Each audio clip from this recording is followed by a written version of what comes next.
On donne l'algorithme suivant où mode de n par k représente le reste de la division euclidienne de n par k. Question, qu'affiche cet algorithme si on saisit n égale 33 et si on saisit n égale 7? Pour n égale 33, il s'agit de déterminer le plus petit diviseur de 2 puissance 33 moins 1. D'après la question de E, nous avons trouvé que 7 divise 2 puissance 33 moins 1.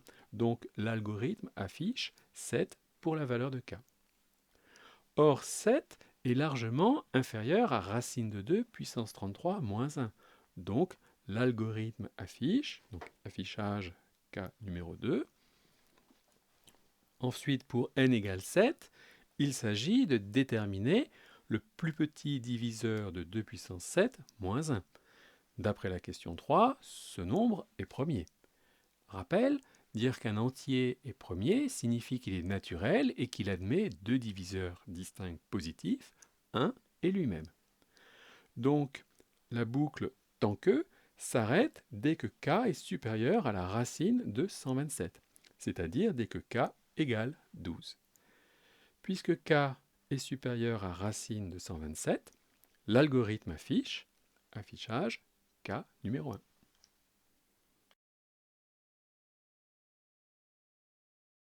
Question, que représente le k2 pour le nombre de Mersenne étudié et que représente alors le nombre k affiché pour le nombre de Mersenne étudié?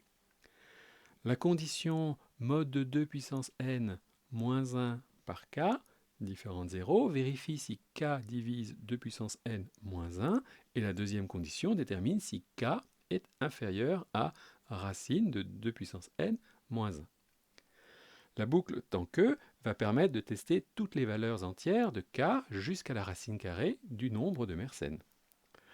Le K2 signifie alors que le nombre de Mersenne 2 puissance n moins 1 n'est pas premier, car on a trouvé et affiché un nombre k, plus petit diviseur de 2 puissance n moins 1, strictement supérieur à 1. Question, que représente le K1 pour le nombre de Mersenne étudié? Le cas 1 signifie que l'algorithme n'a pas trouvé de nombre entier inférieur à la racine carrée du nombre de Mersenne qui divise 2 puissance n moins 1.